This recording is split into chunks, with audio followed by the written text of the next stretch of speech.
6, 5, 4, 3, 2, 1, go. Steve, the Hitman Scaladesi, back with me on Thursday Night Live for some fantasy football. We're going to be talking Dynasty ADP, and then we're going to be digging into eBay. We're going to be talking some decision point, buy, sell, hold type of stuff here for some really big name quarterbacks. I want to right off the bat, Steve, that I think the consensus in the fantasy community right now is that Josh Allen has leapfrog Patrick Mahomes. I want you, if you guys are just joining the chat, I'd love to get your guys' opinion on this as well. If it's a 2 QB super flex league where there's a premium placed on the quarterbacks that you draft and you get the first overall pick, are you drafting Josh Allen or Patrick Mahomes? Yeah, I'd have to agree with you, man. I think I would go with Josh Allen. And in fact, the keeper league that I'm a part of is very much like that. It is a single QB league, but there is a premium on quarterbacks because there is points for touchdowns over 40 yards, and the passing touchdowns are worth 6, which is the same as all other touchdowns, rather than 4 like in the public leagues, ESPN, Yahoo, etc., or even most other random drafts. So, yeah, I mean, the guy can run, he can throw, he's got young weapons, he takes a beating and just keeps on coming. So, I mean, not that there's a dramatic gap between him and Mahomes, but I would edge him out at this point. And Gabe Davis looks like he might be ready to do some things. Hey, man, the 4 touchdowns in that championship game was no joke. So this is what's so fascinating. When we translate that over to the hobby, I see shout out to JJ Bama in the chat, Joe Garza. He says, wait and take Herbert. Herbert, I think the consensus right now is that we've got him ranked number 3, actually ahead of Kyler Murray. So it would be Josh Allen, Patrick Mahomes, Justin Herbert. But when you look at their card values, now we know 2017 is an infamous product from Panini Football because the base prisms are silver. And you look at what the PSA 10s of Patrick Mahomes are doing right now. They're back up, Steve. We were just looking at this before the show. $7,500 for a base prism silver Patrick Mahomes PSA 10 compared to a Josh Allen, which his base prism silver is hard to find. And in fact, but even his like autographed prism silver or his field level silver, those are still going for like around $2,000 to $2,500 tops right now, which is, I find, very interesting, difference there. There's a lot of guys at the top, and it's going to be a carousel for a while. You know, the hobby's going to figure out who their guy is, and Mahomes still kind of has the upper hand. But like I showed you before the show, like the Burrow PSA silver going for $3,000 in a PSA 10 slab it's a lot. I mean, I don't pretty sure they weren't going for that during or before the season. And that's probably not even as high as they're going to go, to be honest with you. Wow. And you also said that a Joe Burrow Prism Silver PSA 10 was selling for how much right now? Yeah, $3,000. $3,000. So, and we know those are a little bit more common. We know Panini really increased the print run on those bases, but they left the silvers fairly short print. Still, though, it had to have gone up from 2018, 2019, just, economy of scale. Yeah, I think that, a lot of people thought if you didn't sell your Burrows for the Super Bowl that you missed out, and I disagree. I held on to quite a few, and I think that there's definitely room to grow on those. What about Justin Herbert? We talked about him being ranked ahead of Joe Burrow, Kyler Murray in Dynasty Fantasy, just from a fantasy output level. But Joe Burrow could take the lead, certainly. He's arguably got the best wide receiving duo in the league, got one of the top 5 running backs in Joe Mixon. Hopefully they're going to be able to improve the offensive line through free agency this year. So it's yet to be seen. However, we talked about this in the last live stream, that through the last 4 weeks of the season, that December run that Joe Burrow had, he was actually producing just as many fantasy points as Justin Herbert on a weekly basis. Now, is that sustainable, or were there a lot of other factors that fueled Joe Burrow to that level? And is he going to come out of the gates performing like that in September, or is Justin Herbert here the clear-cut leader in terms of dynasty ADP? Like, should Justin Herbert be ranked ahead of Burrow? And if so, then I think Justin Herbert's rookie cards are underpriced right now. I think that the fantasy total between them for next season will be pretty negligible. But I think that it was just an obvious sign of chemistry. Burrow with those guys hadn't had as much time put in as Herbert did with his receiving core, where he had, a couple seasons in with them already. And, the T. Higgins consistency week to week is now evident. So if they can throw in, not to say Uzama's bad, but if they can add a tight end into the mix, or even like an upgrade on Boyd, I mean, who's going to stop that team? It's just unbelievably potent right now. Hey, you know what I heard? If Brady retires, Gronk said the only other quarterback he wants to go play with is Joe Burrow, not Blaine Gabbert, JJ Bama. No, you could be waiting a really long time for Blaine Gabbert. And hey, some people think Blaine's actually going to get the start. In preseason last year, he looked okay. But I didn't think he looked really any better than Kyle Trask. I thought Kyle Trask looked serviceable as well. I think, it could have some sneaky upside there. It is a tough call. Welcome to the chat, Denny. Look at Denny with that rookie ticket auto Mahomes on the profile pick. Whew, talk about a grail card, man. Matt, Jets crazy in the house. I feel so bad for Matt. We talk about vintage cards, man. That tall boy Joe Namath that he got that looked all roughed up. Like it was like, okay, that's what a 65-year-old card should look like. And he sent it to SGC and they told him it was a counterfeit card. They told him it was fake. That's terrible. I mean, it looked pretty good to me, honestly. So whoever did it is pretty good at what they do, unfortunately. Right? It's almost like I've seen on movies and shows when they're making counterfeit money and they wash it and they like scruff it up and stuff to make it look more legitimate, like it's changed hands and it's been, through the city sewer and all kinds of stuff. That's unfortunate, man, because I know that was a grail card for him. I think a better one will come along now. It's just good karma,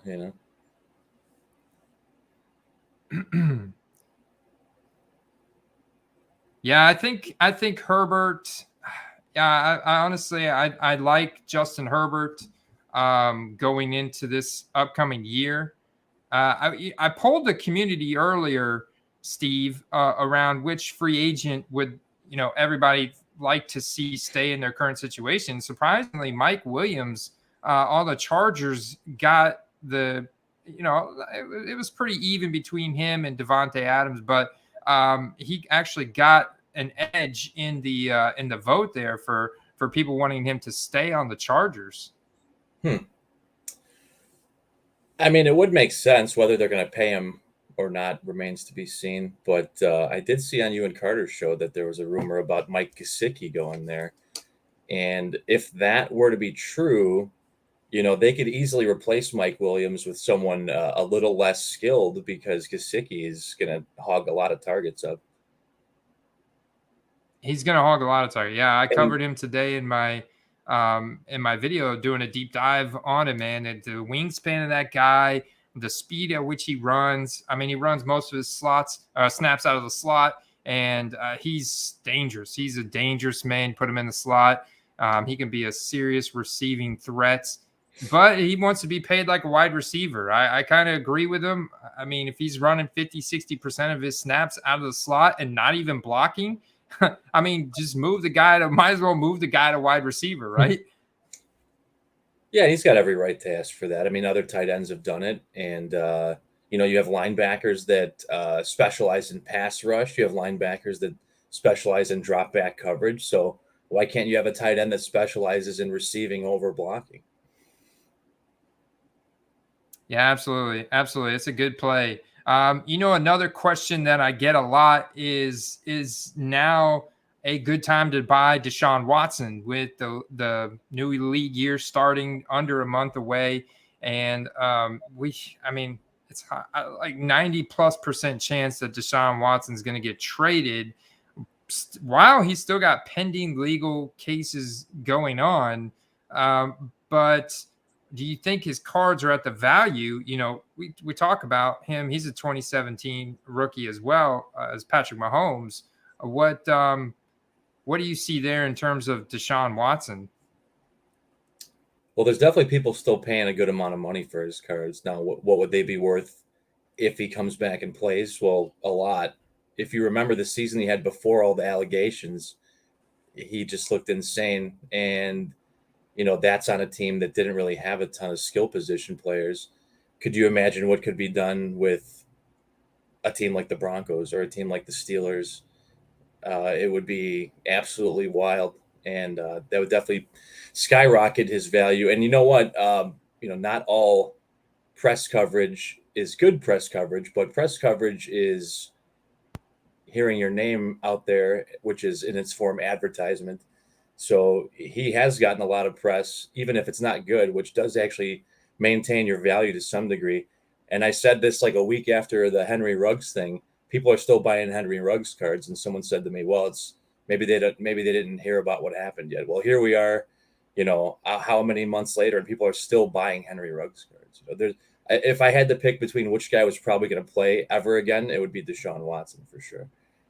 For sure. And it's interesting, his Prisms 2017 PSA 10 are going for less than $1,000. That's, less than a seventh of what Patrick Mahomes are. That's less than 2018 product. Of course, it's less than Herbert and Burrow. So we have seen like a clear decrease, but still people are paying. Like I'm looking at sales just ended yesterday for $700, so between $500 and $700 for these Deshaun Watson Prism PSA 10 cards.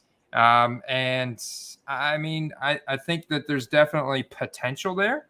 But I would agree with you that it's risky. Like it's risky business. You're definitely rolling the dice. Like definitely do not spend money out of your savings account on that one. That needs to be like you were going to take a cruise, Yeah, if you like risky investments, that's one that's risky, but not that risky, in my opinion. I mean, we talked about this earlier in the year, like the guys spending a lot of money on the Jake Fromm and the Jacob Easons and stuff like that. I mean, the Mike White phenomenon. The FOMO on the QBs, like we know how good Deshaun Watson is, right? So in that aspect, it's not a matter of if he becomes good. He's a Pro Bowler, right? It's a matter of when he gets back on the field, which is at some point. So you just have to be prepared to maybe hold on to the card for a bit, just in case. Just in case. Yeah, that's it. And that's why we look at their dynasty fantasy value, because that takes their career trajectory, their age into scope, as well as their projected fantasy output, their performance on the field this upcoming year. Welcoming KaiBug13 with the little Bart Simpson. We've just been talking about fantasy football and football cards, brothers. So if you guys are just joining us and you're not subscribed already, of course, hit that subscribe button, but make sure you hit that like button as well. And let the YouTube algorithm know we're doing some good stuff here. Steve, as the market as a whole, because I know you've got a ton of cards listed on eBay. What are you seeing in terms of selling this week? Have you sold any cards this week? Yeah, I sold about one a day this week. So I wouldn't say it's like a slowdown, but now the sales are going back to like not just Joe Burrow and T. Higgins. I'm getting sales out of more of the player pool, if you will, which is good because at this point most of the Burrows that I've not sold, I'm mostly hanging on to anyway. So. But yeah, no, I think that people are already ready for next year, and I know that I am. Yeah, man, we're getting ready for next year. We're ready to go. Combine next week. Draft in under new league year in under a month. Draft in just over a month. And I mean, that's the earlier that you get prepared, the better off you're going to be. because then you can actually, once you understand where the entire player pool is at from last year, now really what you have to keep up with is the free agency, the trades, the signings, and the draft.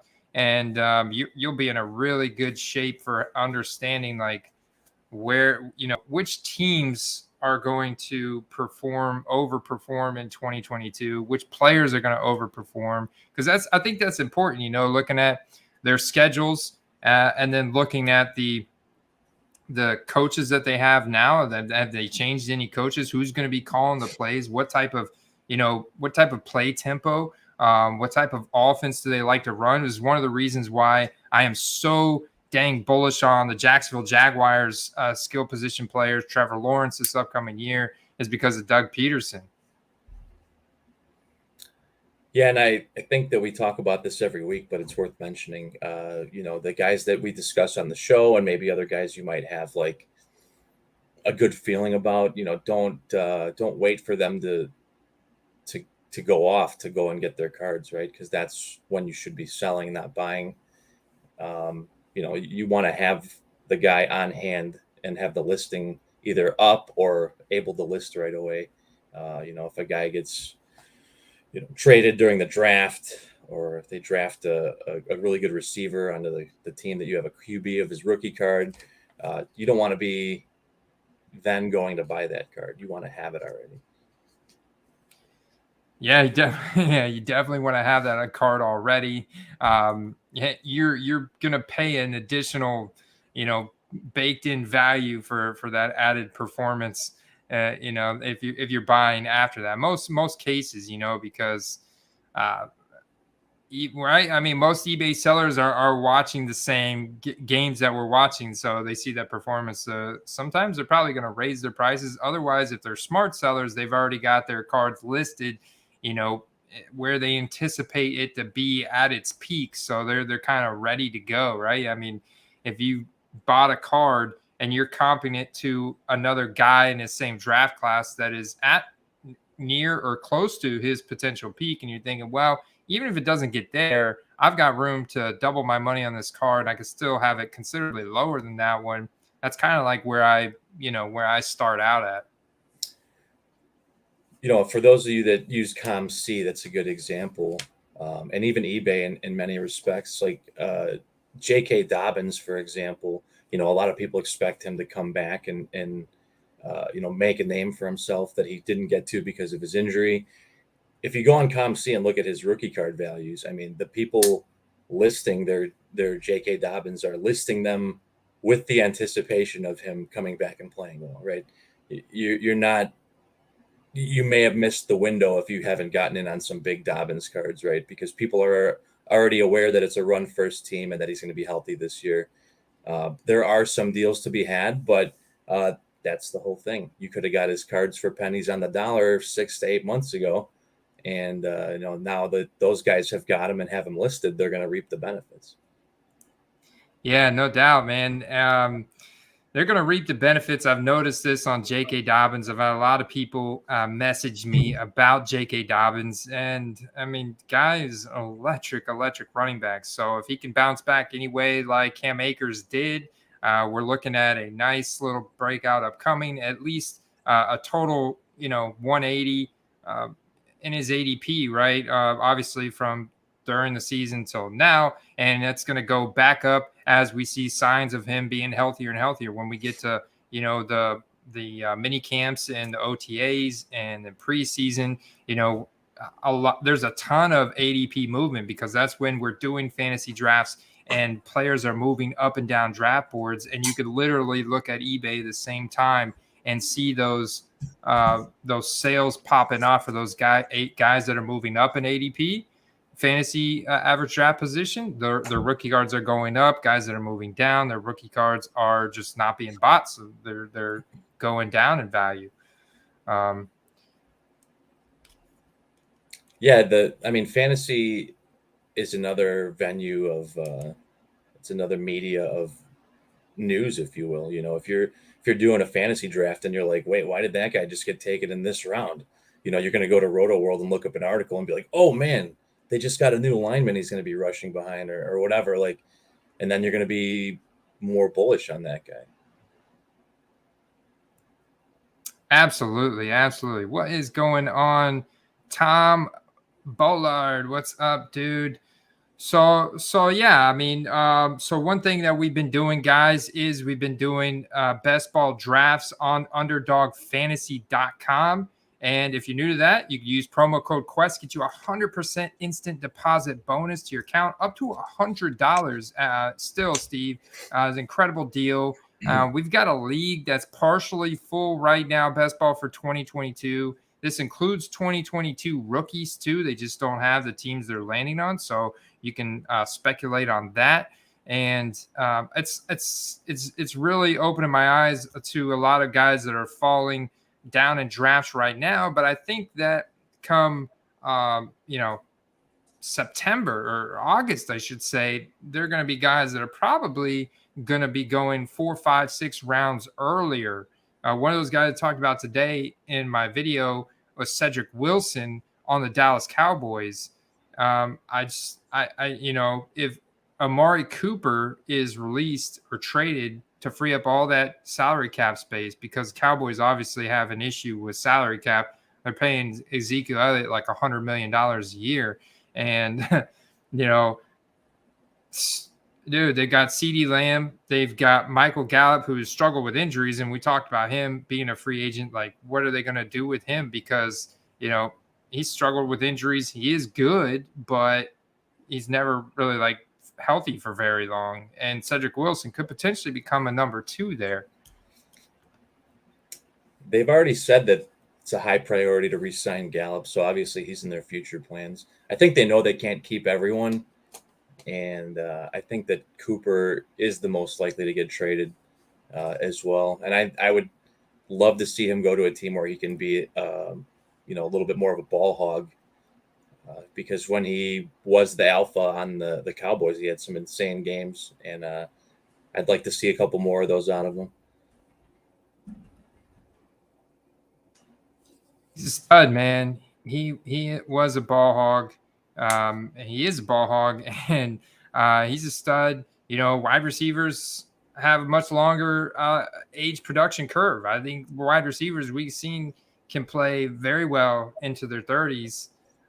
So guys like him, guys like Michael Thomas, I find very interesting because he's really good as well. However, the Saints are kind of going into rebuild mode early, it seems, by promoting all of these coordinators and assistant coaches to, they're filling in the vacancy of Sean Payton, and they're promoting from within, which, you get a better deal when you promote from within versus having to go out and secure an outside coach. And so it's kind of obvious to me that they're kind of in the early rebuild mode. So I think it's likely they roll the dice with Taysom Hill and Ian Book.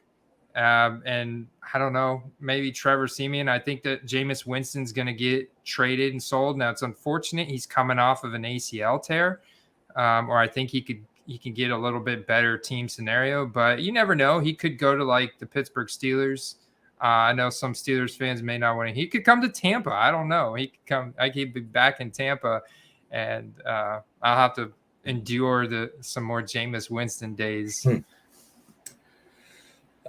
I'm not convinced that they're in rebuild mode just yet. I think the tell is going to be what they do at quarterback. If they decide to roll with anyone but who they already have, they're going to at least put a fight up. But if they decide to sign someone or even start Jameis Winston, I think that they're not quite, throwing the towel in yet. Not quite throwing the towel in yet? No, I don't. I think that if they roll with some in-house talent at quarterback, then they are throwing in the towel. But if they do make a free agent signing, I think that they're going to at least try to make the playoffs. You think that if they're throwing it in, they want to get a draft pick. But yeah, Taysom Hill is not very good. I know. Run the ball. He can run the ball. He can run the ball. He's a stud, but I'd say Jalen Hurts is a better passer than Taysom Hill. Oh, not even close. We've seen And him throw it into small spaces. He can do it when the heat's on him. Yeah, and for Michael Thomas's value, I think as a certain percentage of his value hinges on what happens at quarterback for the Saints. I mean, he's really good, but there's only so much he can do. He's still got to get quality targets, quality balls thrown his way. You know, the big difference any quarterback that he gets uh, between now and Taysom Hill. Yeah, I don't know. I think they re-sign him for a couple years too, recently. So he's going to be on the team no matter what. Yeah. He's got to have an extension at this point. So I did post the underdog link in the draft. You guys want to fill this league up? We'll draft it right now. It's a $5 best ball 2022 early best ball league. It goes really quick. It'll go probably 30 minutes. Cam Newton, I have not heard an official retirement for him. I'm sure he would like to play somewhere. What are your thoughts on Cam Newton? Because, I mean, he really crapped the bed for the Panthers coming down the stretch this past year. I mean, of course, he could still run the ball, but that's it. That's all he had. Like, his passing acumen went down even more. It was bad, man. Yeah, I know initially he was saying that he wouldn't want to back up anyone, but I think that the new game plan for him is to hopefully back up someone on a winning team, which is what I would imagine he's going to try to do.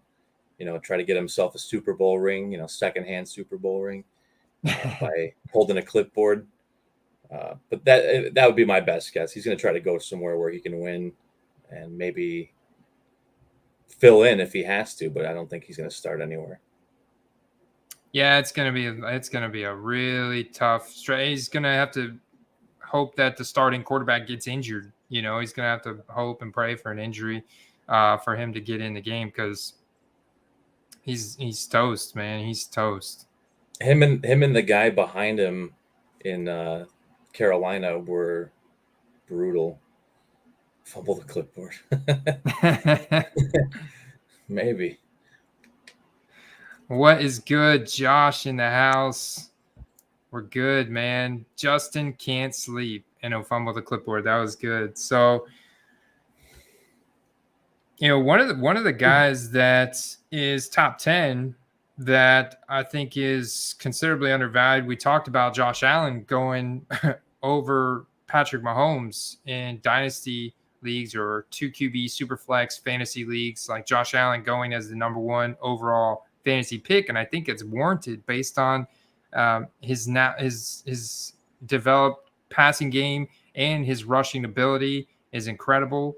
I think you got to go Josh Allen number 1 overall. But Lamar Jackson, who 2019, that was the Lamar Jackson year. Like, Lamar Jackson was number 1 overall, and Lamar Jackson just totally destroyed it. Like, if you look at their career approximate value, which like weights how well they did compared to all historical performances since the beginning of the NFL, Lamar Jackson's 2019 was one of the best quarterback seasons ever in the NFL, Steve. And he hasn't been able to get back there. And now there's, rumors that his contract isn't guaranteed, but I have a hard time believing that with how good he did play in 2019. And I'm not gonna lie. A lot of people have been messaging me about Marquise Brown, and I'm like, don't forget about all those deep balls that Marquise Brown dropped, that Lamar Jackson drilled him, and he straight up dropped them.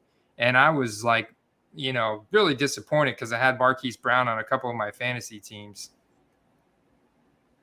Yeah, they just need, they need a reliable guy on that team. He's their field stretcher. They need a guy with some serious hands. And I talked to Raven last night about it. Like, they need a second coming of Derek Mason.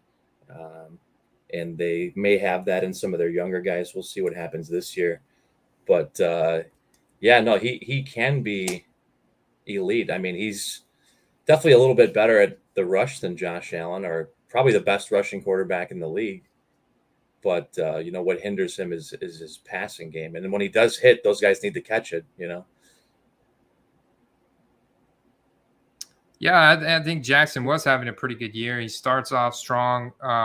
He did get banged up, though, unfortunately, this past year. He did miss some games, but still, even then, he wasn't playing at the level or the pace that he was in 2019, 2020. So I do, Tom, I do think that you got a chance with Cam only because he's like a really loud personality. You never know what he's going to do. They could put him in a movie or something. Who knows?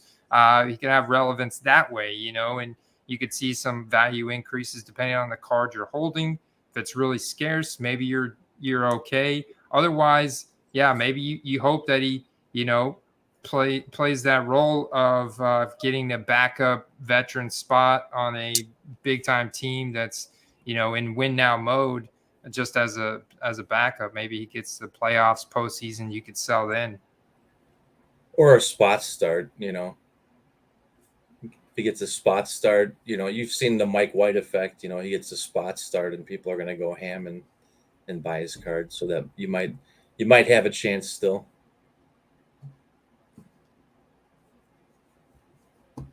You might have a chance. And the one guy that we haven't talked about there's a couple guys that we haven't talked about in the top 10, but, we're talking dynasty fantasy ADP here. So, this takes their age in consideration. So right now, Aaron Rodgers is not in the top 10. However, when you look at this man's age and his athletic ability and everything, it almost seems like Russell Wilson is the type of guy who's going to be playing at this level that he's at for a very long time. I mean, honestly, it doesn't even look like he's aged much at all. And he's built so well, like he takes a hit really well. But, Pete Carroll back. I mean, are we just gonna slam our heads against the wall again this year with the Seahawks? Or are we gonna actually see a change in 2022? Like, that's the big question mark. And I know people out there are rolling the dice. They're wanting to invest in Russell Wilson because they think he's bound for the Hall of Fame regardless. And his rookie card is a first-year Prism, so there's a lot of value in that of itself. And he's done great things already. He's been to 2 Super Bowls. So what are your opinions on Russell Wilson right now? He might stay, but I don't think he will. And I'm starting to see a trend in the NFL that is, NBA-esque in that, players are willing to do things to go to another team. We saw that with Odell. And, once you start getting that ball rolling, it's contagious. Players that are disgruntled or impatient, they might do the same thing. I think that I think he wants to win, right? And I don't think that he believes he can win in Seattle anymore. So I wouldn't be surprised if he wiggles his way out of there and goes somewhere where he can win, or at least have a better chance of winning. And I do agree with your analysis of him. I think that he's poised for a huge season, especially if he's not in Seattle. Especially if he's not in Seattle, because the athletic talent and the passing acumen that guy's got is like insane, man. He could be number one, but he's being held back big time. And, that last year was a domino effect, and here we are now. And it's yet to be seen. That's one of the most. Could you imagine him in Tampa, though? Could you imagine? Yeah, I can imagine that. Yeah, I can imagine that. Especially if they were to bring Godwin back, that would be a return to the Super Bowl. I mean, they almost made it this year, so we'll be having a celebration. And I'll be raising the price of my Mike Evans rookie cards for sure.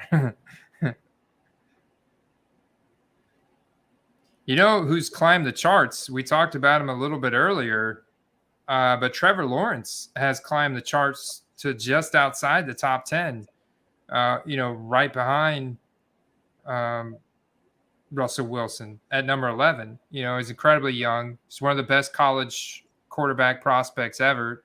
And, flamed out big time the first year. But how much of that was just a combination of, bad offensive schemes, no protection with the offensive line, the play calling, Urban Meyer, just a complete mess, just setting him up for failure. Plus DJ Chark broke his ankle, missed most of the season. I think this year, I think we're going to see quite a bit of hype for Trevor Lawrence going into 2022.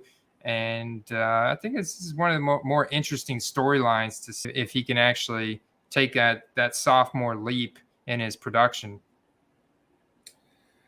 I think that if he has to make the leap this year, in my opinion, and I think that if he doesn't, I'd be concerned if I was holding any of his cards. His hype is just too high for where his values are to not be successful. Because if you even go and look and try to pick up an optic preview or something like that, they're selling for insane money still, right? More than the optic previews for like Burrow and Herbert sell for, right? So he's got to do something, and if he doesn't, there's going to be a massive exodus and a free fall of his card value. So it is a big gamble, but if he can live up to the hype, could be something special. I'm still a little bit hesitant. I don't personally own any of his cards, and that's a lot to do with the current prices of them too. They never really fell to a level where I was comfortable getting in. They started to, but as soon as they fired Urban Meyer, now hired Doug Peterson, they're on their way back up. And honestly, my strategy at this point is to wait until October, November, and then go in on Trevor Lawrence, because you'll have all the product out. And at that point, I think the expectations are going to be so high going into September. He's not going to live up to that. Just because they're going to be so high. We talked about this before, and this is one of the big reasons why some other big sports card influencers get this wrong is that because the expectations in the offseason are what dictate that player's card values. And if they don't perform and exceed those expectations, then their card values go down by default. It's not a question. It happens. It's real. It happens the past 2 years that I've been in this, and I've seen it happen. And it's no reason why it wouldn't happen this year. So it's just how it is. The expectations drive the hype and the card values in the offseason. And if the player does not perform at that level of expectation, and if his cards are trading for that much, then the expectation is that he's going to be 2022 MVP, comeback player of the year, lead the Jags to a playoff berth, the whole 9 yards. And I don't know that that's going to happen. I think that he's going to take a big step forward, but I don't know it's going to be that kind of step. You know what I'm saying? Yeah, I think that's what everyone wants to happen, but you got to temper your expectations with the young quarterback, and he'll essentially be playing for a second head coach in 2 years, and I know how that can be as a Bears fan. We dealt with that with many of our young quarterbacks as well, but I see some guys mentioning ETN in the chat. He's another guy that's like J.K. Dobbins, where you could have got him pretty cheap a little while ago, and I see some of his cards now going for a pretty penny. So I think people are anticipating a huge rebound when he's back and healthy, and I think that the Jags hype overall is definitely climbing. Oh wow! So what do you think about this? Go back to Russell Wilson for 1 second, because there. So think about this. What if the Washington Commanders send their 2022 first round pick, which is number 11 overall, 2023 first round pick, and 2022 second round pick for Russell Wilson? That's two future first-round picks this year, next year, and a second-round pick this year for Russell Wilson. I like it. I do like it. I mean, the thing about that is, a lot of people sometimes scoff at the asking price for these draft picks, but you got to think about Russell Wilson is already a for sure thing, right? And if you were to take a QB in each of those drafts and those exact rounds, you probably wouldn't end up with another Russell Wilson. So in my opinion, it's a no-brainer. I think if they can do that, that'll make for some outstanding football out in Washington. And maybe they'll stop changing their name after they win a couple games. But the values of Gibson and Scary Terry will skyrocket back to where they belong if that were to happen. And if that were the case, the Seattle Seahawks would be projected to pick quarterback Sam Howell from the University of North Carolina. University of North Carolina, that's where Mitchell Trubisky went to college, right? That's right. That's not an omen, is it? Nah, not necessarily. I mean, Michael Jordan went to North Carolina too, right?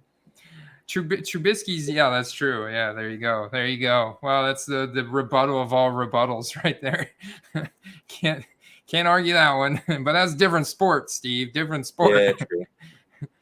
But I mean, is Trubisky really busted, done? I mean, he was thrust right into the fire. He had very little college experience, very little NFL experience before he was thrust in there. And not only that, but the decision of Ryan Pace to draft Trubisky was in total disagreement with your head coach at the time, John Fox. And so there was really little investment from John Fox or any of the other coaching staff to try and train Trubisky. They were all pissed off that they drafted him in the first place at that point. After they had just spent how much money on Mike Glennon? Yeah. Like $35 million or something? I was going to say it's about $30 million, I think. Yeah. He had, and that goes back to what we were just talking about. He had to play under, over 3 years, like 3 different offensive coordinators, a weak O-line, just brutal coaching decisions. And here's the thing: is people always say, "Oh man, they could have taken Mahomes instead." I got news for you: if Mahomes went to the Bears, he wouldn't have played as prolifically as he did because it was a mess, right? I'm not to say that he wouldn't be great, but it would have hindered his production absolutely. And I don't think we've seen anywhere near the ceiling on Trubisky yet. A lot of his what you would call rookie mistakes, you could even argue were less than rookie mistakes because he was less than a rookie. He played a season and a half in college, barely. So he played that one season and he broke out. And he went to the NFL. That was his senior year. And so, yeah, it was very little to go off him. And he got it thrust immediately into the fire, like you said. And you're right. He didn't play terrible in his rookie year. Like I went back and studied all this.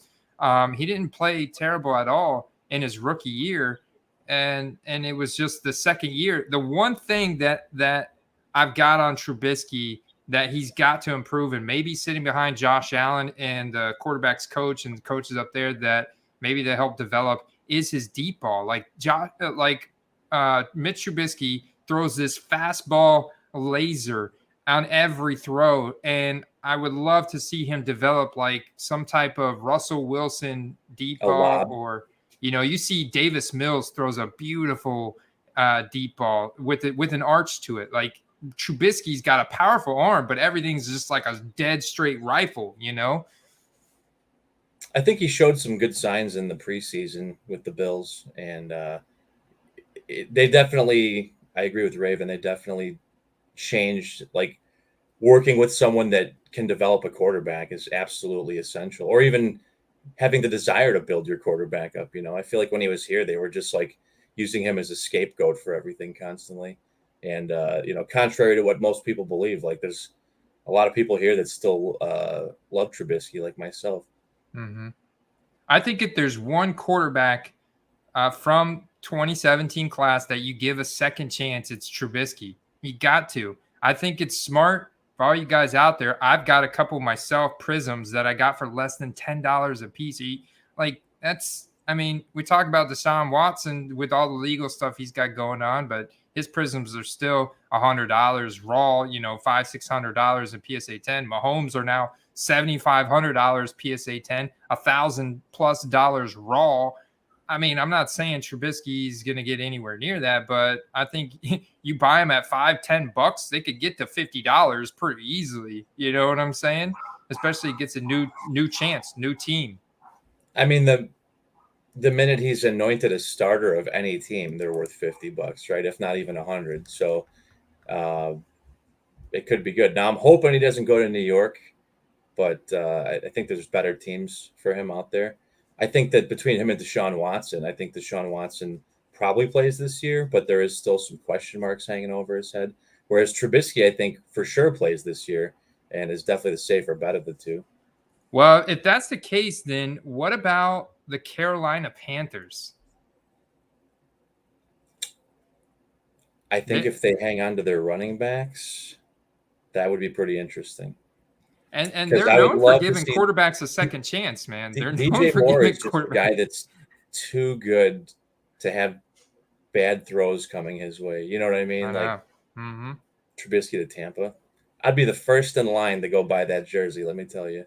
I'd pre-order it. If they announce it right now, I'd pre-order it live on stream. That would be like it's one of those like dream mashups in your head where you're like, that would never happen. But if it did, that would be exciting. Yeah, I'm not gonna buy that jersey, but it's okay. It's okay. I would, however, if somehow we're able to acquire Gardner Minshew in a trade, I'd go buy myself a Gardner Minshew jersey. So he's your Trubisky then. You like the Minshew mania. Hey man, I'm here for the Minshew mania, man. I like Trubisky because he was just a hardworking guy and he was just so raw and talented and just wasn't given like the proper guidance on how to be a good quarterback, you know. So I not just because I'm a fan of his, I think he's one of the most intriguing off-season stories for me because he could go somewhere and really make a name for himself. You know, a guy that most people in the hobby would not think to look twice at, you know. Very true. Very true. Yeah,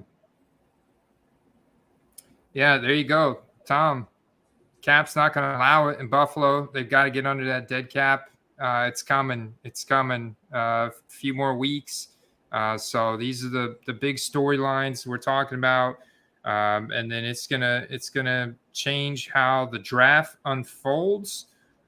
But you know, man, I can't get over but seeing how prices like overall are going up for a lot of players, Steve. And I think it's smart. If you're out there, you're just joining in. I think it's smart for you guys. If you've got cards that you want to list for sale, players that are actively being taken in fantasy drafts, you know, that are already, you know, projected to have some level of decent output in 2022, to go ahead and get those guys listed. You know, hey, if they're, you know, I am going to be releasing a video like about when to end your auctions and stuff like that. I'm a buy it now guy, Steve. I know you dabble in some auctions. You could probably give us some advice on how to end your auctions. Yeah, I mostly honestly followed a lot of what you suggested with the when to end them. And you need to take the rest of the country into consideration because, you know, there's a 3-hour time gap from coast to coast. So I was ending mine at 6:15 p.m. Pacific, which is Pacific is what eBay is standard to. The default setting is Pacific. And what that means is, you know, you're going to be on the East Coast 9:15, right? And in the Central Time, it's going to be 8:15. So that's I wouldn't want to end any auctions after 9:15 anywhere. But I had really good luck with using that strategy so far. And I would say I would recommend using Saturday is a good one, or middle of the week like Wednesday. I wouldn't go Thursday or Friday. I don't think so either. I think during the football season, I think Thursday night's a good one. If you end it like after the game's over, I think that's the best time, right? Between 11 p.m. and midnight Eastern, because you capture those 9 o'clock people on the West Coast. You also get the Eastern Coast people that are up super late. Maybe they're under the influence of something by that point, and they're feeling good. They're ready to get into a little bidding war and get a little impulsive. So I think that's really smart. I think you're right about Friday night. I think there's just too many people distracted, especially now as most of the country is open back up and people are getting back out and stuff. Friday night is really kind of blow off some steam type of night. But then Saturday, after you get that out of your system Friday night, now you're just hanging out at the house. And I think Saturday and Sunday night are probably pretty good nights. Probably Saturday though is the best. I'm gonna go with you there, Steve, on Saturday night being maybe the best. I did dabble a little bit towards the end of the season, just experimenting because it was still new to me, and I was ending a lot of auctions. We'll call it team-specific auctions. If the Bears kicked off at noon and I had a Bears player, I was ending the auction like 15 to 20 minutes before kickoff. And if they played at 3:30, I was ending it same. If they were playing at 7:30, I was ending it, 15, 20 minutes before kickoff, because it's not the Super Bowl every week, but when is the hype the highest? When are people the most excited about football? And that's usually right before the game. So I'm still kind of experimenting with it, but it seems like it's done pretty well. That's a great advice, man, right there. And that's why I do a buy it now, because it is very difficult. So maybe an option for you to do in an auction is to set like a minimum dollar amount. So, unless you really want to roll the dice and go 99-cent, no reserve type thing, maybe you set a minimum, auction amount for where you don't want it to go under. So if you get 0 bids on a card, you start out at $19.99 or $29.99. Hey, then you don't lose any money, no harm, no foul. And you could try again or list it in a buy it now. But, if you really want to force that sale, then you kind of have to go 99-cent, no reserve, and roll the dice, see what happens. That's why I do a buy it now and just accept offers. And I've had pretty good success with that. But I do see the advantages of certain cards, certain players that are hyped up, and it's a pretty scarce card, a very liquid card. Man, I think the auctions definitely get people going in the bidding wars, and you can definitely see those going for more money. I think this upcoming year I'm going to use that feature quite a bit more, because I do like buy it now as a whole better, and I am open to negotiate, and I think everyone should be as well. But I think that the auction thing is a good strategy, because as you've seen, what happens when a guy has like a massive week, right? Like if a guy has a massive game on Sunday, at halftime, run to your computer and list the card in a 5-day auction or a 7-day auction. And for the rest of the week, there's going to be hype on that guy. So people are going to be looking for it. I mean, I would advise against auctioning cards that, may take a while to sell, because you may not get a good value off of it. If there's a lot of hype around a guy, Burrow around the Super Bowl, or anybody on the Rams around the Super Bowl, that's just like a key example. But if a guy has like a 5-touchdown game like Gabe Davis did, on a normal Sunday evening, you go list that card up, and you're going to get tons of hits on it. You're going to have 30, 40 watchers on it. Yeah, very true. Very true. I want to answer Herschel Walker Jr.'s question here with the crying Michael Jordan pick. Love it. All right, we got Marcus Mariota ? And I'm looking at the salary cap situation for the Raiders right now. They're not in a bad spot, especially for a team that just squeaked into the playoffs last year. They've got some really good components on their team. Of course, Derek Carr has really kind of seasoned like a fine wine. But it's yet to be seen what's going to happen with Derek Carr. Are they going to extend his contract for a year? Or are they going to give him a massive deal for the next 5 years? Because do have an uber talented Marcus Mariota. However, Marcus Mariota has been inconsistent.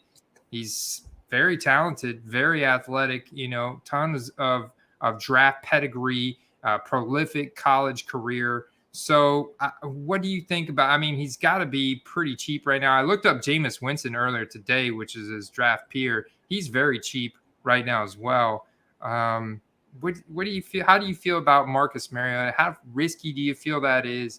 Do you think he actually gets a spot somewhere in 2022, or does he continue being a backup? He has been linked to the Steelers right from the coach's mouth. So, I mean, that would do a lot for his value for sure. I think if they bring him in, though, it's not necessarily a guarantee he starts. I think as a formality, he's still going to have a preseason QB battle or whatever. But, for the cost of his cards, it could be worth looking at.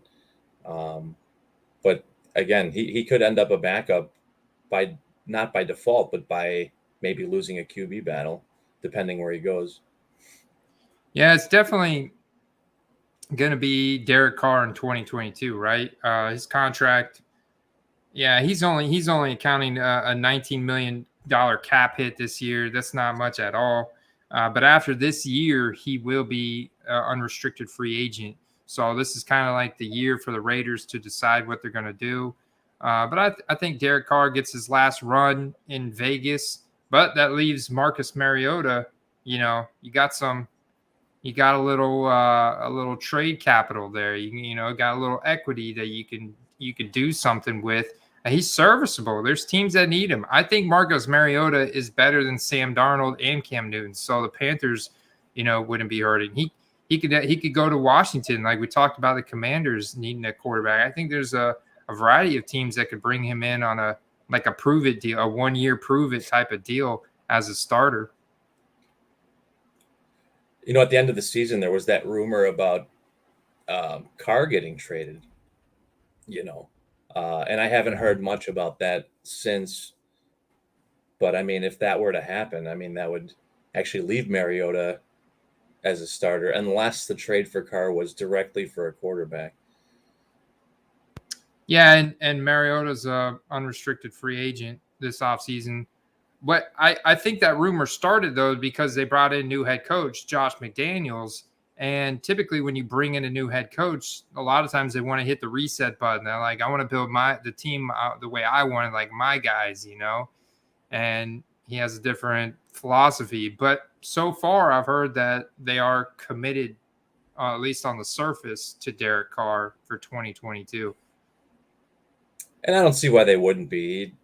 He had a really good season and, is pretty much still just developing rapport with these guys.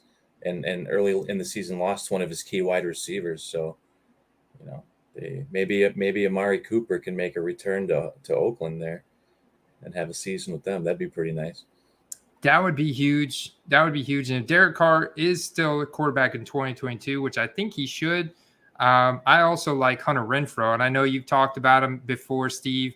You bought some of his cards. I definitely want to buy some Hunter Renfrow this offseason because I think he could be Cooper Kupp's geez, man. He could be Derek Carr's Cooper Kupp in 2022. And so that's exciting.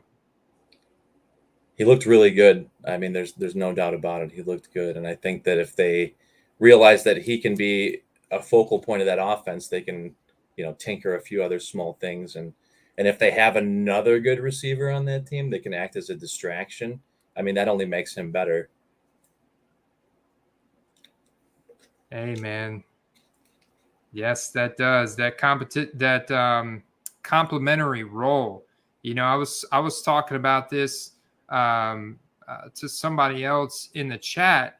Like if Chris Godwin, for example, he could be a great complementary role on another team and not necessarily hurt the value of the alpha wide receiver, because he could pull a safety underneath to cover him in the intermediate and shallow sectors of the field, leaving that burner on the outside. Like if Chris Godwin went to Chicago, actually, that's who we were talking about. Because Darnell Mooney, I think, is a clear alpha in Chicago, in 2022. I think A-Rob's gone. Darnell Mooney he was even in 2021, he was your alpha. And so I think Darnell Mooney continues to be your alpha. But if they bring in a complimentary guy like Chris Godwin, that's going to be even better for Darnell Mooney because he won't get double covered as much, and he could beat anybody he could beat any corner in the league. So, and it fits perfectly with Justin Fields' deep ball. So you got to like that if they bring in a guy like that. And he could go a lot of places though. That would help out. Well, I like him, and I think that I'd be really happy if he came here. So I guess we'll see. I haven't heard about that personally, but I would welcome it for sure.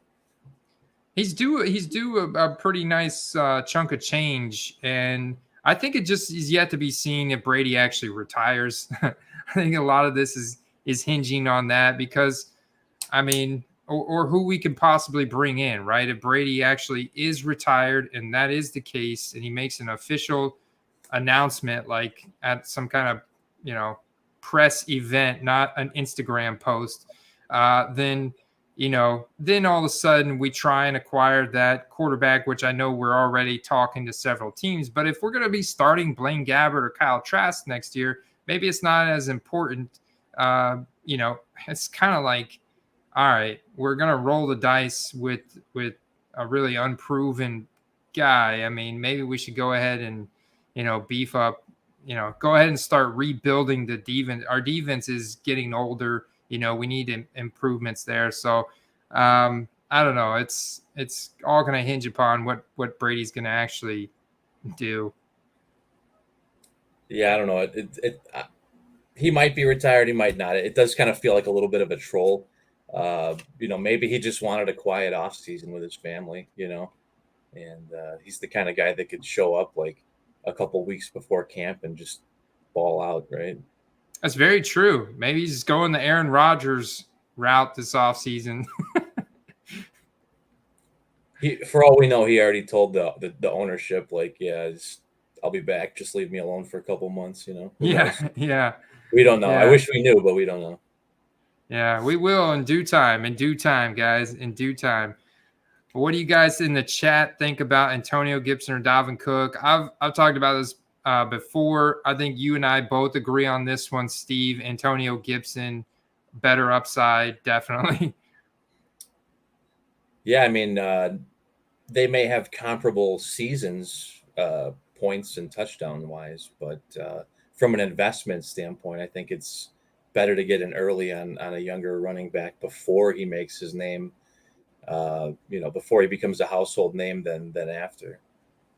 It's true. And he does have a lot more product, but Tom, I don't think that's necessarily a bad thing. I think that just it forces you to use more critical thinking when you're investing in 2020 cards, because you can't just go for the Optic Hollow or the Prism Silver.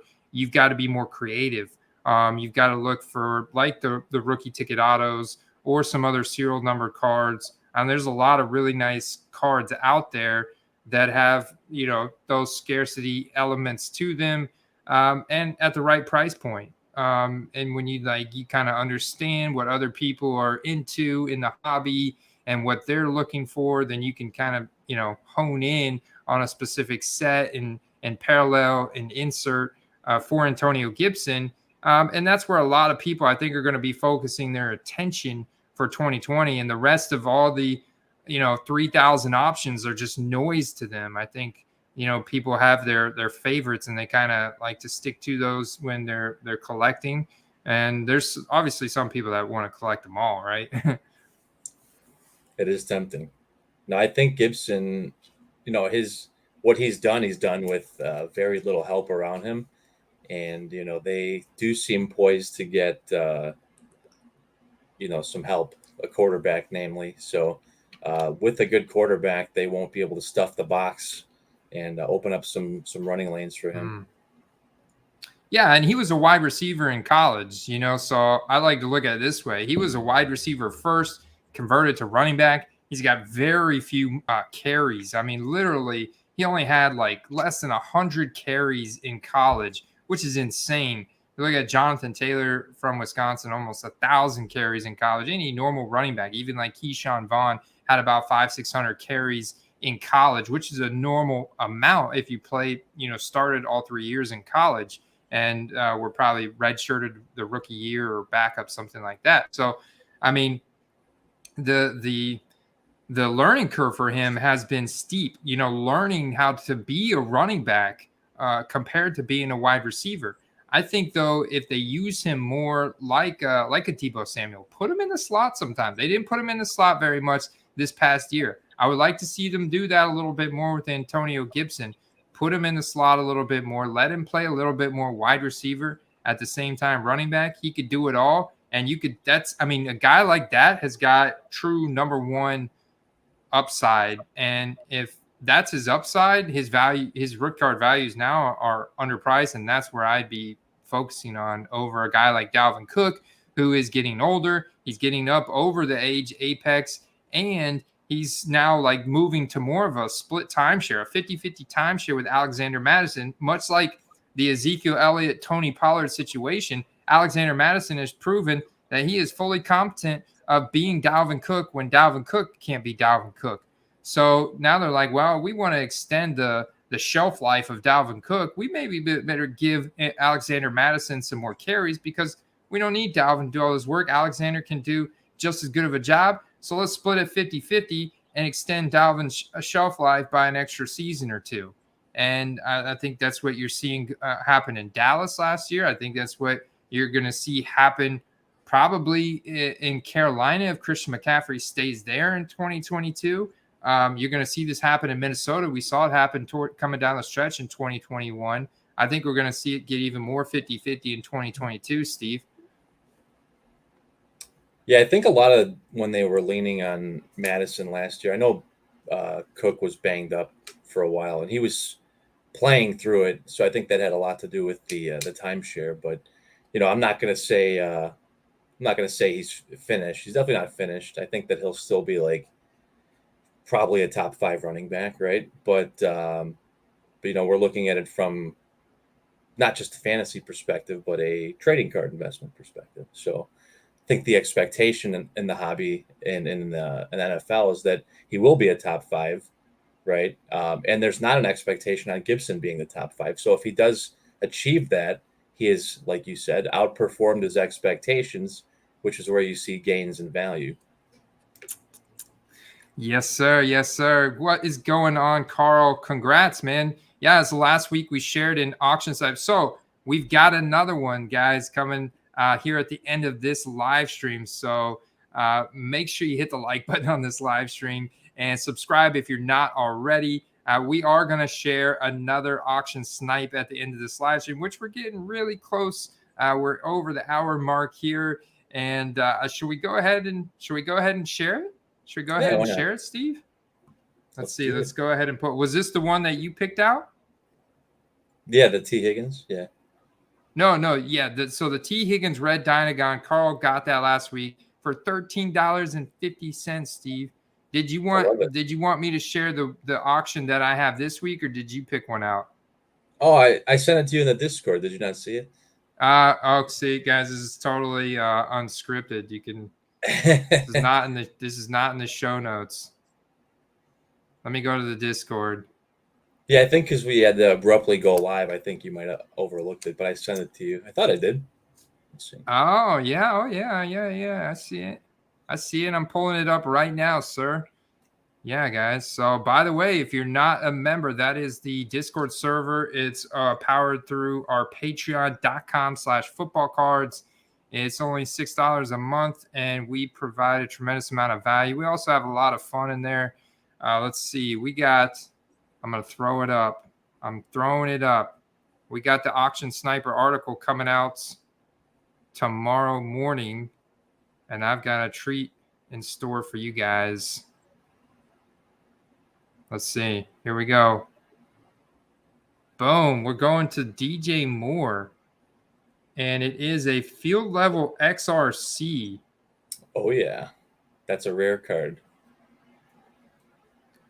Ending at Friday at 3 p.m. I love that. Only one bid, 100% positive seller feedback, and currently at 10 or approximately $7.86, 10 Canadian dollars. Yeah, that is a value right there.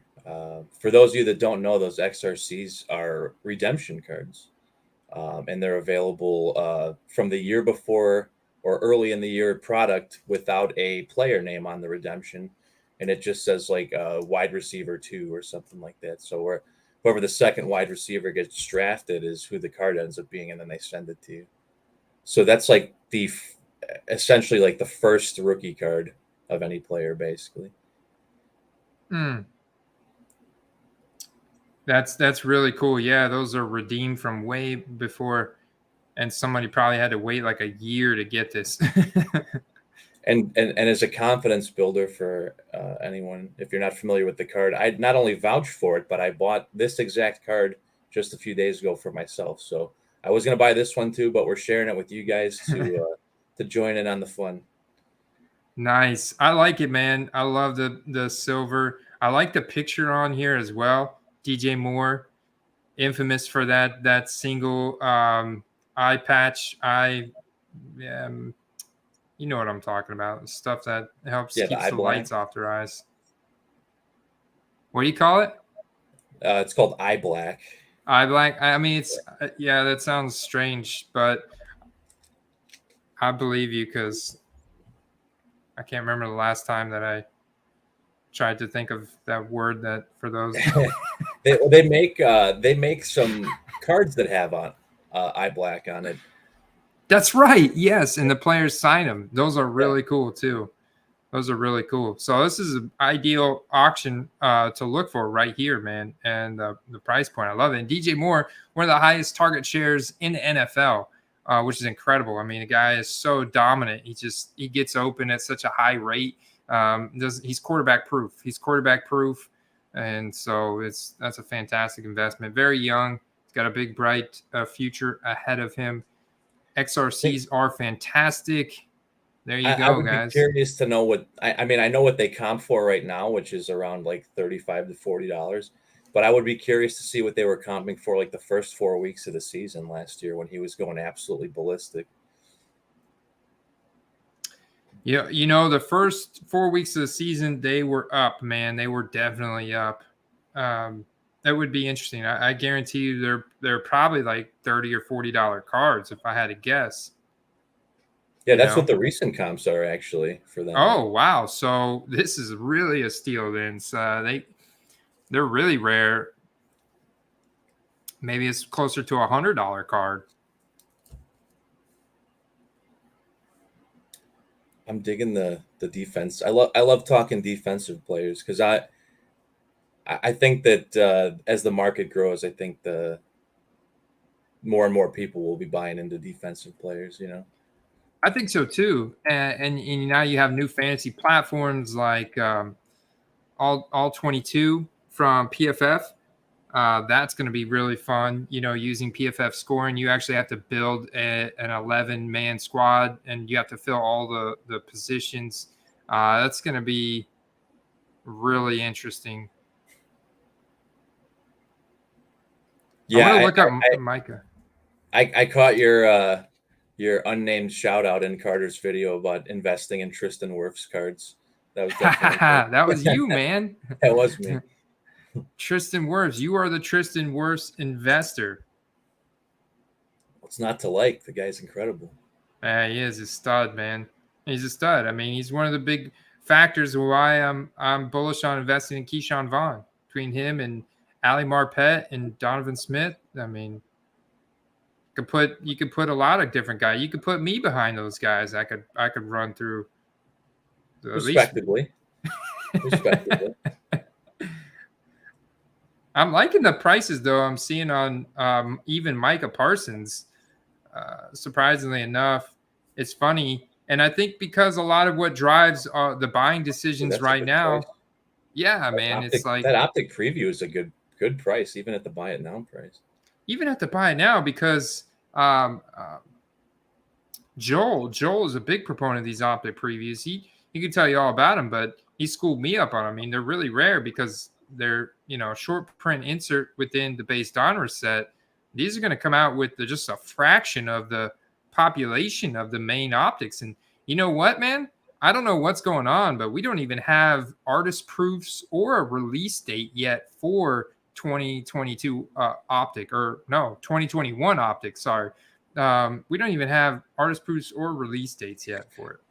So here's what I might be thinking, and I don't think it's what they're saying it is. I wonder if because Fanatics took over, I wonder if there's some like behind the scenes thing to get like Fanatics in on the card production now rather than later. Because I know they said it could take up to a couple years, but what if they're actually working on it right now and they want it to be like, hey, new optic, it's Fanatics, not Panini.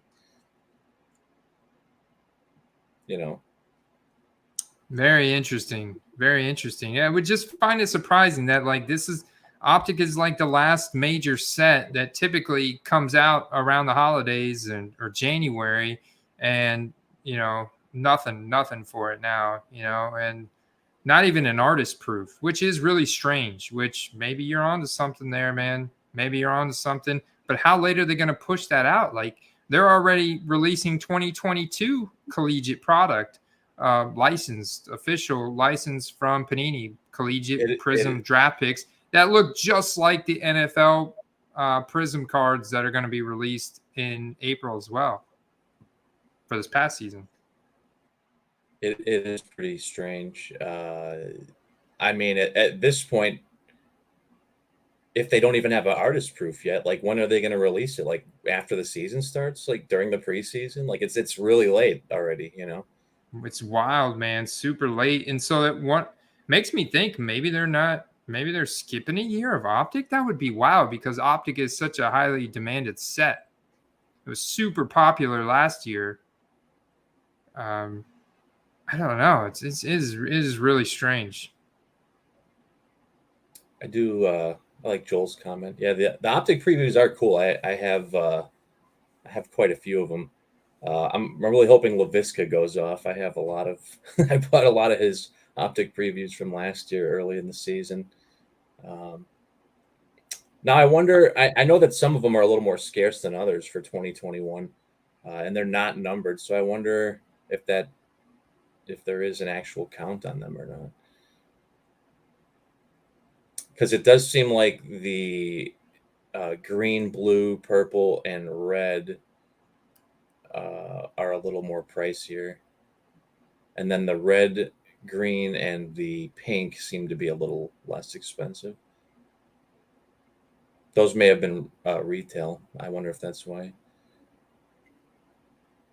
See, look at the price of the red versus that pink you saw earlier. Mm-hmm. This one? And wow, that one's there. And the other one's got one bid for $50 already. I saw Blue Parsons go for, I'm pretty sure it went for over 100 because I was trying to pick it up. You don't see a lot of blue optic previews. No, you don't. You know what? Going back to that pink one, man, that pink one is a really good deal. Yeah, absolutely. I don't know if I've seen any of them go for like under 30 or $35. Oh, by the way, I ended up getting that on that Dan Arnold that you sent me. Oh yeah? Yeah, I did. I sent the guy an offer and he accepted it. Nice. Love some Dan. I mean, and dude, I'm bullish on all the skill position guys on Jacksonville because unlike Trevor Lawrence, who I think is going to have incredibly high expectations, I think it's going to take longer for the Jacksonville skill position player guys to, build that same expectation. And I think they'll be lower going into 2022. And we don't actually know which one's going to pop off. Are they going to bring back DJ Chark? Or are they going to release him? LaVisca Chenault, I think, is a bona fide guy you can invest in. Dude, that guy was such a stud in college. And, come on, he's only going into his third year. And he hasn't been exactly in a good situation. So I think this is like a big breakout opportunity year for LaVisca. This is kind of like make or break year for him, in my opinion. But I think Dan Arnold, tight end, man. Travis Etienne, we already seen his values go up big time. So, hey, man, I'm bullish on it. I like that move on Dan Arnold there on the Jags. I think it could happen. You know, it's probably super like dirt cheap, you know. And the man has only one rookie card, so even Marquez Callaway has more rookie cards. There you go. Let's talk about scarcity. Talk about scarcity right there. Go check out some Dan Arnold, guys. Oh, man. It's been fun, Steve. It's been a fun live stream. I look forward to doing it again next week. Guys, let's fill this best ball league for next week, and let's get drafting on Underdog Fantasy. We're in there. We need a couple more people. Yeah. We'll get it going. Yeah. We'll be talking combine action next week. We'll be doing more auction hunting. We'll be comping more players, man. We'll be talking about more rumors and all things of the like. And if there's any stuff you guys specifically want to ask or inquire about, drop a comment. There you go. That's it, man. Let's do it. Peace. Peace, peace, peace.